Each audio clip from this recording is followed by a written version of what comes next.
everybody, and welcome to Hammerdown Motorsports. Today we're going to be doing something that I've been trying to get done for quite some time, and that is the headlight update on the Dodge 3500.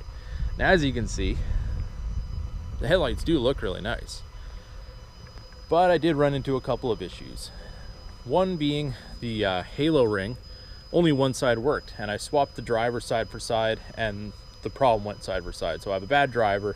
One is apparently in the mail, so hopefully that shows up soon, and then I can demo those. The second problem was the HID kit he sent me was a cheap, junky one, and only one side worked. So I have all the proper wiring and all that kind of thing. There's no power coming out of the ballast, so it's just a bad ballast. Apparently he's sending me a new one, but also remains to be seen. In the meantime, I'm just gonna completely eliminate the HIDs and go straight to an LED set. So I have an Opt7 LED system for the low beam going in, and yeah, let's get this in and hopefully they work. Okay, just before I take this out, I just wanted to give everybody kind of an idea of what these headlights look like before. This is just a regular incandescent, what it would come with from factory, and they are a little dirty because I had to drive through the snow the other day, but you can see that's really yellow light and kind of worthless. And this one is the I believe this is a 10,000K because it's a super blue light. It doesn't travel very well at night. It's really not a good color to have for me. So I asked for 6,000K. There's no way these are. I can compare the two side by side. But yeah, let's get these out and put the LEDs in and see how much of a difference they make. Okay, here's what we got. This is the Opt7 Flux Beam LED light kit for the low beams on the Dodge. These are a H11, and it comes with the ECM adapters, polarity flip adapters, and all that good stuff. So definitely read your instructions before you start. And this is the bulb here. It's got a nice heat sink on there and a little fan in the back. And we got the LED driver, which goes into our polarity flip harness here, which goes into the anti-flicker ballast. I guess this is a resistor in here. So hopefully to keep the computer thinking that there's a regular bulb in there, basically. And this is just an adapter, which I think if you're using this, you probably don't need that, but I guess we'll find that out when we get it all apart. So yeah, and all this is supposed to fit inside the headlight assembly. So let's get the headlight assembly out and have a look.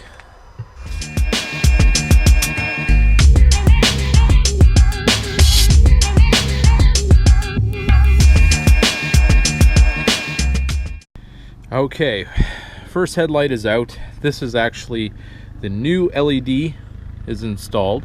All this wiring and everything is put inside the headlight assembly, and I did have the hole here for the external ballast for the HID kit, so I had to silicone that back up. So what I use for silicone is this Permatex Ultra Black, and I use this for all kinds of stuff. It's a super good product, so definitely recommend using this. Works good for all kinds of things. So what we got here, I'm going to put a little silicone on the other side of that hole as well. This is the wiring for the LEDs, so that's already been sealed up. And what we're going to do, I already tested these lights as you probably saw on the time lapse, but I'm going to be just putting this cap back on, putting a little silicone on the outside, install that, and then I'm going to be putting the other side together. So basically, this is the CAN bus anti-flicker module for the HIDs. I probably could have used that on this too, but it was like $10 from Opt7 to get their system. So I figured I'd just buy the thing that they recommended for Chrysler vehicles for their bulbs, just because everything seems to work seamlessly, and for the extra $10 I didn't want to be bothered with any more hassles. And yeah, this is the HID kit, which was faulty, which I'm just going to throw away because it's worthless to me.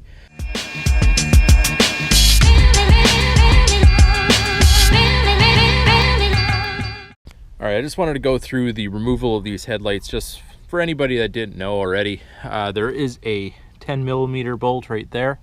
There is another 10mm bolt right here. And then inside the fender well, there's a little flap.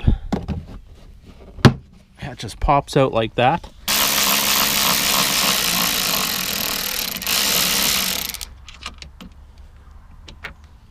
You're looking for a place to hide your bolts. Right in the fender there. they don't fall through. Make sure that it's the smaller holes though, because the bigger ones they might fall through and then you're in trouble. And on these, the longer bolt just goes on the bottom. Wiggle that guy out of there.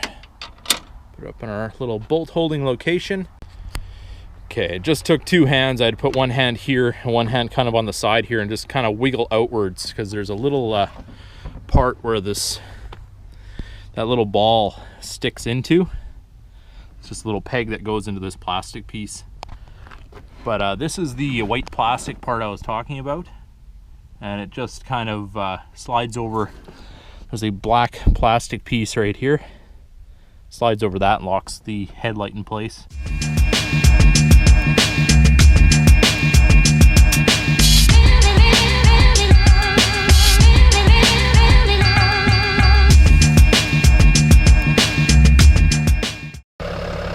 Well, here she is. I put the brights on just so everybody can see the difference. You can see that yellow light and the incandescent bright. I might actually go with an LED, a high beam as well. But those lights look pretty nice. Okay, everybody. Now we're going to do the comparison with the Auxbeam, which I have in the 1995 Dodge Ram. And we have the Auxbeam in the 2014 Dodge Ram.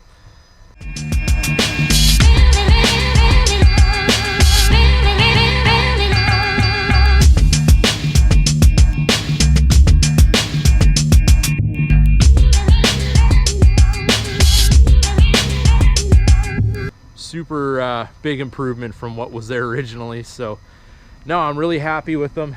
The only thing I notice about the Auxbeam is I do hear the fans, and on the Auxbeam I do not. So that's something, if that matters to you, it might be something to consider. But I did pay more money for the Auxbeam. Both of these were just regular consumer purchases by me, and since I had them both, I figured I'd do a side by side and let everybody else decide what they think. So now basically this is going to be a longevity test, and we're going to see how long each one lasts, and if I do have any issues or anything like that, I will be putting it on one of my next episodes for everybody to know and hear. So if you're thinking about buying these LED headlights, I definitely would recommend both brands. All depends on your budget. I know the Auxbeam were a little bit cheaper. Let's see how that kind of plays in real life and how long they last and things like that, but definitely be letting everybody know about that. Well, there you have it, everybody. Another headlight install. So if you liked the video, don't forget to give it a big thumbs up. If you're new to the channel, don't forget to subscribe and keep that hammer down.